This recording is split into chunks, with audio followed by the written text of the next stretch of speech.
The Disinterment. Written by H.P. Lovecraft and Duane W. Rimel. I awoke abruptly from a horrible dream and stared wildly about. Then, seeing the high, arched ceiling and the narrow stained windows of my friend's room, a flood of uneasy revelation coursed over me, and I knew that all of Andrew's hopes had been realized. I lay supine in a large bed, the posts of which reared upward in dizzy perspective, while on vast shelves about the chamber were the familiar books and antiques I was accustomed to seeing in that secluded corner of the crumbling and ancient mansion which had formed our joint home for many years. On a table by the wall stood a huge candelabrum of early workmanship and design, and the usual light window curtains had been replaced by hangings of somber black, which took on a faint, ghostly luster in the dying light. I recalled forcibly the events preceding my confinement and seclusion in this veritable medieval fortress. They were not pleasant, and I shuddered anew when I remembered the couch that had held me before my tenancy of the present one. The couch that everyone supposed would be my last. Memory burned afresh regarding those hideous circumstances which had compelled me to choose between a true death and a hypothetical one. With a later reanimation by therapeutic methods known only to my comrade, Marshall Andrews. The whole thing had begun when I returned from the Orient a year before and discovered, to my utter horror, that I had contracted leprosy while abroad. I had known that I was taking grave chances in caring for my stricken brother in the Philippines, but no hint of my own affliction appeared until I returned to my native land. Andrews himself had made the discovery, and kept it from me as long as possible, but our close acquaintance soon disclosed the awful truth. At once I was quartered in our ancient abode atop the crags overlooking crumbling Hampton, from whose musty halls and quaint, arched doorways I was never permitted to go forth.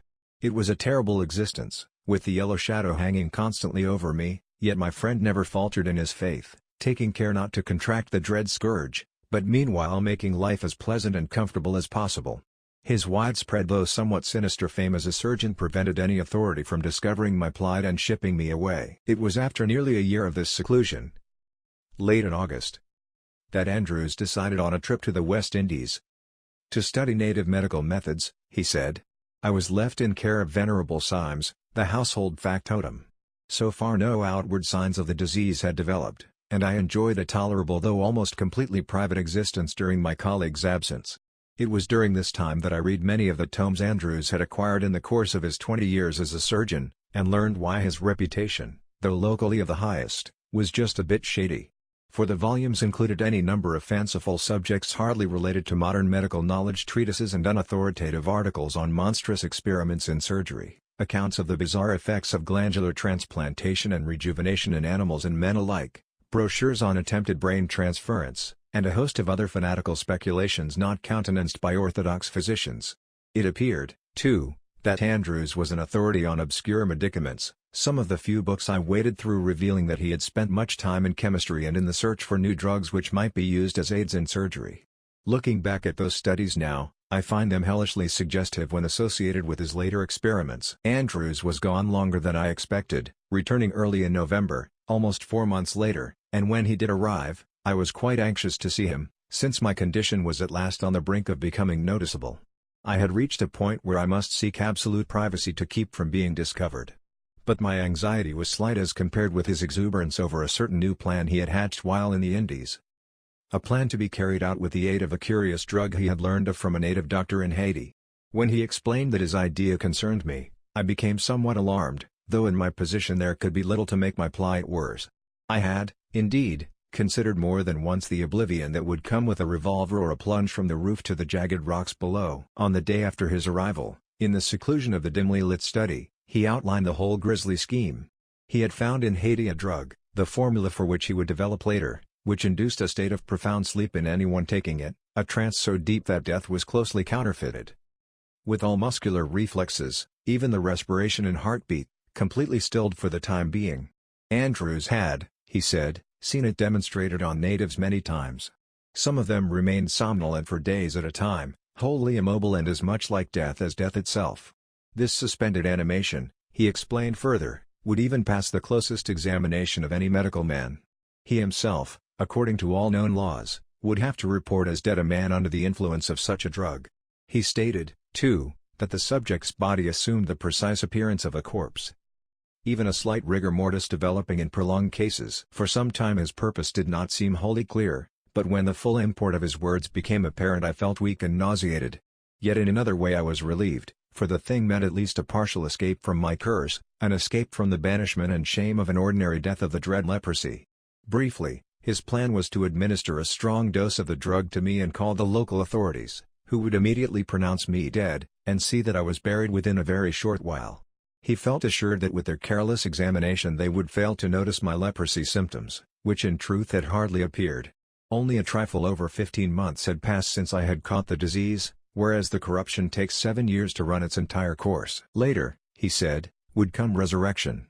After my interment in the family graveyard, beside my century dwelling and barely a quarter-mile from his own ancient pile, the appropriate steps would be taken. Finally, when my estate was settled and my decease widely known, he would secretly open the tomb and bring me to his own abode again, still alive and none the worse for my adventure. It seemed a ghastly and daring plan, but to me it offered the only hope for even a partial freedom, so I accepted his proposition, but not without a myriad of misgivings. What if the effect of the drug should wear off while I was in my tomb? What if the coroner should discover the awful ruse, and fail to inter me? These were some of the hideous doubts which assailed me before the experiment. Though death would have been a release from my curse, I feared it even worse than the yellow scourge, feared it even when I could see its black wings constantly hovering over me. Fortunately I was spared the horror of viewing my own funeral and burial rites. They must, however, have gone just as Andrews had planned, even to the subsequent disinterment, for after the initial dose of the poison from Haiti I lapsed into a semi-paralytic state and from that to a profound, night-black sleep. The drug had been administered in my room, and Andrews had told me before giving it that he would recommend to the coroner a verdict of heart failure due to nerve strain. Of course, there was no embalming. Andrews saw to that. And the whole procedure, leading up to my secret transportation from the graveyard to his crumbling manor, covered a period of 3 days.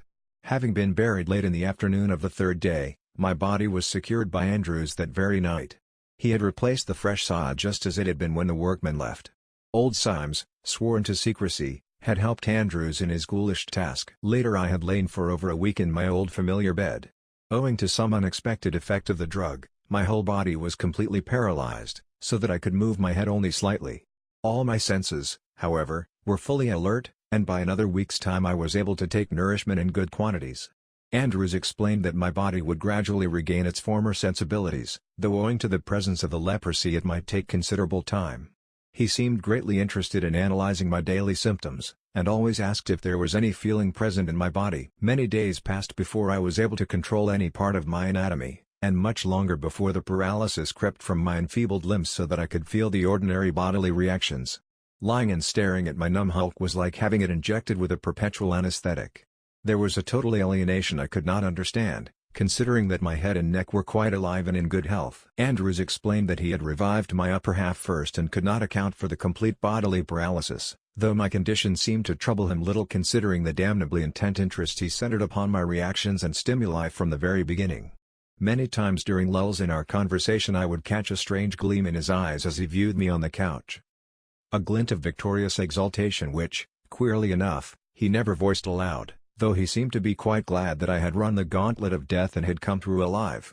Still, there was that horror I was to meet in less than 6 years, which added to my desolation and melancholy during the tedious days in which I awaited the return of normal bodily functions. But I would be up and about, he assured me, before very long, enjoying an existence few men had ever experienced. The words did not, however, impress me with their true and ghastly meaning until many days later. During that awful siege in bed Andrews and I became somewhat estranged. He no longer treated me so much like a friend as like an implement in his skilled and greedy fingers. I found him possessed of unexpected traits. Little examples of baseness and cruelty, apparent even to the hardened Symes, which disturbed me in a most unusual manner. Often he would display extraordinary cruelty to live specimens in his laboratory, for he was constantly carrying on various hidden projects in glandular and muscular transplantation on guinea pigs and rabbits. He had also been employing his newly discovered sleeping potion in curious experiments with suspended animation. But of these things he told me very little, though old Symes often let slip chance comments which shed some light on the proceedings. I was not certain how much the old servant knew, but he had surely learned considerable, being a constant companion to both Andrews and myself. With the passage of time, a slow but consistent feeling began creeping into my disabled body, and at the reviving symptoms Andrews took a fanatical interest in my case. He still seemed more coldly analytical than sympathetic toward me, taking my pulse and heartbeat with more than usual zeal. Occasionally, in his fevered examinations, I saw his hands tremble slightly. An uncommon sight with so skilled a surgeon. But he seemed oblivious of my scrutiny. I was never allowed even a momentary glimpse of my full body, but with the feeble return of the sense of touch, I was aware of a bulk and heaviness which at first seemed awkward and unfamiliar. Gradually I regained the use of my hands and arms, and with the passing of the paralysis came a new and terrible sensation of physical estrangement. My limbs had difficulty in following the commands of my mind, and every movement was jerky and uncertain. So clumsy were my hands, that I had to become accustomed to them all over again. This must, I thought, be due to my disease and the advance of the contagion in my system. Being unaware of how the early symptoms affected the victim, my brother's being a more advanced case, I had no means of judging, and since Andrews shunned the subject, I deemed it better to remain silent. One day I asked Andrews, I no longer considered him a friend, if I might try rising and sitting up in bed. At first he objected strenuously, but later, after cautioning me to keep the blankets well up around my chin so that I would not be chilled, he permitted it. This seemed strange, in view of the comfortable temperature. Now that late autumn was slowly turning into winter, the room was always well heated. A growing chilliness at night, and occasional glimpses of a leaden sky through the window, had told me of the changing season, for no calendar was ever in sight upon the dingy walls. With the gentle help of Symes I was eased to a sitting position, Andrews coldly watching from the door to the laboratory. At my success a slow smile spread across his leering features, and he turned to disappear from the darkened doorway. His mood did nothing to improve my condition. Old Symes, usually so regular and consistent, was now often late in his duties, sometimes leaving me alone for hours at a time. The terrible sense of alienation was heightened by my new position. It seemed that the legs and arms inside my gown were hardly able to follow the summoning of my mind, and it became mentally exhausting to continue movement for any length of time. My fingers, woefully clumsy, were wholly unfamiliar to my inner sense of touch, and I wondered vaguely if I were to be accursed the rest of my days with an awkwardness induced by my dread malady. It was on the evening following my half-recovery that the dreams began. I was tormented not only at night but during the day as well. I would awaken, screaming horribly, from some frightful nightmare I dared not think about outside the realm of sleep. These dreams consisted mainly of ghoulish things, graveyards at night, stalking corpses, and lost souls amid a chaos of blinding light and shadow. The terrible reality of the visions disturbed me most of all. It seemed that some inside influence was inducing the grisly vistas of moonlit tombstones and endless catacombs of the restless dead. I could not place their source, and at the end of the week I was quite frantic with abominable thoughts which seemed to obtrude themselves upon my unwelcome consciousness. By that time a slow plan was forming whereby I might escape the living hell into which I had been propelled. Andrews cared less and less about me, seeming intent only on my progress and growth and recovery of normal muscular reactions. I was becoming every day more convinced of the nefarious doings going on in that laboratory across the threshold. The animal cries were shocking, and rasped hideously on my overwrought nerves. And I was gradually beginning to think that Andrews had not saved me from deportation solely for my own benefit, but for some accursed reason of his own. Symes' attention was slowly becoming slighter and slighter, and I was convinced that the aged servitor had a hand in the deviltry somewhere. Andrews no longer eyed me as a friend, but as an object of experimentation, nor did I like the way he fingered his scalpel when he stood in the narrow doorway and stared at me with crafty alertness. I had never before seen such a transformation come over any man. His ordinarily handsome features were now lined and whisker-grown, and his eyes gleamed as if some imp of Satan were staring from them. His cold, calculating gaze made me shudder horribly, and gave me a fresh determination to free myself from his bondage as soon as possible. I had lost track of time during my dream orgy, and had no way of knowing how fast the days were passing. The curtains were often drawn in the daytime, the room being lit by waxen cylinders in the large candelabrum. It was a nightmare of living horror and unreality, though through it all I was gradually becoming stronger. I always gave careful responses to Andrew's inquiries concerning my returning physical control, concealing the fact that a new life was vibrating through me with every passing day. An altogether strange sort of strength, but one which I was counting on to serve me in the coming crisis. Finally, one chilly evening when the candles had been extinguished, and a pale shaft of moonlight fell through the dark curtains upon my bed, I determined to rise and carry out my plan of action. There had been no movement from either of my captors for several hours, and I was confident that both were asleep in adjoining bedchambers. Shifting my cumbersome weight carefully, I rose to a sitting position and crawled cautiously out of bed, down upon the floor. A vertigo gripped me momentarily, and a wave of weakness flooded my entire being. But finally strength returned, and by clutching at a bedpost I was able to stand upon my feet for the first time in many months. Gradually a new strength coursed through me, and I donned the dark robe which I had seen hanging on a nearby chair. It was quite long, but served as a cloak over my nightdress. Again came that feeling of awful unfamiliarity which I had experienced in bed, that sense of alienation, and of difficulty in making my limbs perform as they should. But there was need for haste before my feeble strength might give out. As a last precaution in dressing, I slipped some old shoes over my feet, but though I could have sworn they were my own, they seemed abnormally loose, so that I decided they must belong to the aged Symes. Seeing no other heavy objects in the room, I seized from the table the huge candelabrum, upon which the moon shone with a pallid glow, and proceeded very quietly toward the laboratory door. My first steps came jerkily and with much difficulty, and in the semi-darkness I was unable to make my way very rapidly. When I reached the threshold, a glance within revealed my former friend seated in a large overstuffed chair, while beside him was a smoking stand upon which were assorted bottles and a glass. He reclined halfway in the moonlight through the large window, and his greasy features were creased in a drunken smirk. An open book lay in his lap, one of the hideous tomes from his private library. For a long moment I gloated over the prospect before me, and then, stepping forward suddenly, I brought the heavy weapon down upon his unprotected head. The dull crunch was followed by a spurt of blood, and the fiend crumpled to the floor, his head laid half open. I felt no contrition at taking the man's life in such a manner. In the hideous, half-visible specimens of his surgical wizardry scattered about the room in various stages of completion and preservation, I felt there was enough evidence to blast his soul without my aid. Andrews had gone too far in his practices to continue living, and as one of his monstrous specimens. Of that I was now hideously certain. It was my duty to exterminate him. Symes, I realized, would be no such easy matter. Indeed, only unusual good fortune had caused me to find Andrews unconscious. When I finally reeled up to the servant's bedchamber door, faint from exhaustion, I knew it would take all my remaining strength to complete the ordeal. The old man's room was in utmost darkness, being on the north side of the structure, but he must have seen me silhouetted in the doorway as I came in. He screamed hoarsely, and I aimed the candelabrum at him from the threshold. It struck something soft, making a sloughing sound in the darkness, but the screaming continued. From that time on events became hazy and jumbled together, but I remember grappling with the man and choking the life from him little by little. He gibbered a host of awful things before I could lay hands on him. Cried and begged for mercy from my clutching fingers. I hardly realized my own strength in that mad moment which left Andrews' associate in a condition like his own. Retreating from the darkened chamber, I stumbled for the stairway door, sagged through it, and somehow reached the landing below. No lamps were burning, and my only light was a filtering of moonbeams coming from the narrow windows in the hall. But I made my jerky way over the cold, damp slabs of stone, reeling from the terrible weakness of my exertion, and reached the front door after ages of fumbling and crawling about in the darkness. Vague memories and haunting shadows came to taunt me in that ancient hallway, shadows once friendly and understandable, but now grown alien and unrecognizable, so that I stumbled down the worn steps in a frenzy of something more than fear.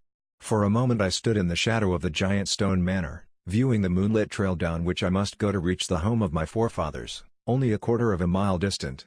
But the way seemed long, and for a while I despaired of ever traversing the whole of it. At last I grasped a piece of dead wood as a cane and set out down the winding road. Ahead, seemingly only a few rods away in the moonlight, stood the venerable mansion where my ancestors had lived and died. Its turrets rose spectrally in the shimmering radiance, and the black shadow cast on the beetling hillside appeared to shift and waver, as if belonging to a castle of unreal substance. There stood the monument of half a century, a haven for all my family old and young, which I had deserted many years ago to live with the fanatical Andrews. It stood empty on that fateful night, and I hope that it may always remain so. In some manner I reached the aged place, though I do not remember the last half of the journey at all. It was enough to be near the family cemetery, among whose moss-covered and crumbling stones I would seek the oblivion I had desired. As I approached the moonlit spot the old familiarity, so absent during my abnormal existence, returned to plague me in a wholly unexpected way. I drew close to my own tombstone, and the feeling of homecoming grew stronger. With it came a fresh flood of that awful sense of alienation and disembodiment which I knew so well. I was satisfied that the end was drawing near, nor did I stop to analyze emotions till a little later, when the full horror of my position burst upon me. Intuitively I knew my own tombstone, for the grass had scarcely begun to grow between the pieces of sod. With feverish haste I began clawing at the mound, and scraping the wet earth from the hole left by the removal of the grass and roots. How long I worked in the nitrous soil before my fingers struck the coffin lid, I can never say, but sweat was pouring from me and my nails were but useless, bleeding hooks. At last I threw out the last bit of loose earth, and with trembling fingers tugged on the heavy lid. It gave a trifle, and I was prepared to lift it completely open when a fetid and nauseous odor assailed my nostrils. I started erect, horrified. Had some idiot placed my tombstone on the wrong grave, causing me to unearth another body? For surely there could be no mistaking that awful stench. Gradually a hideous uncertainty came over me and I scrambled from the hole. One look at the newly made headpiece was enough. This was indeed my own grave. But what fool had buried within it another corpse? All at once a bit of the unspeakable truth propelled itself upon my brain. The odor, in spite of its putrescence, seemed somehow familiar. Horribly familiar. Yet I could not credit my senses with such an idea. Reeling and cursing, I fell into the black cavity once more, and by the aid of a hastily lit match, lifted the long lid completely open. Then the light went out, as if extinguished by a malignant hand, and I clawed my way out of that accursed pit, screaming in a frenzy of fear and loathing. When I regained consciousness I was lying before the door of my own ancient manor, where I must have crawled after that hideous rendezvous in the family cemetery. I realized that dawn was close at hand, and rose feebly, opening the aged portal before me and entering the place which had known no footsteps for over a decade. A fever was ravaging my weakened body, so that I was hardly able to stand, but I made my way slowly through the musty, dimly lit chambers and staggered into my own study. The study I had deserted so many years before. When the sun has risen, I shall go to the ancient well beneath the old willow tree by the cemetery and cast my deformed self into it. No other man shall ever view this blasphemy which has survived life longer than it should have. I do not know what people will say when they see my disordered grave, but this will not trouble me if I can find oblivion from that which I beheld amidst the crumbling, moss-crusted stones of the hideous place. I know now why Andrews was so secretive in his actions, so damnably gloating in his attitude toward me after my artificial death. He had meant me for a specimen all the time. A specimen of his greatest feat of surgery, his masterpiece of unclean witchery. An example of perverted artistry for him alone to see. Where Andrews obtained that other with which I lay accursed in his mouldering mansion I shall probably never know, but I am afraid that it was brought from Haiti along with his fiendish medicine. At least these long hairy arms and horrible short legs are alien to me. Alien to all natural and sane laws of mankind. The thought that I shall be tortured with that other during the rest of my brief existence is another hell. Now I can but wish for that which once was mine, that which every man blessed of God ought to have at death, that which I saw in that awful moment in the ancient burial ground when I raised the lid on the coffin. My own shrunken, decayed, and headless body,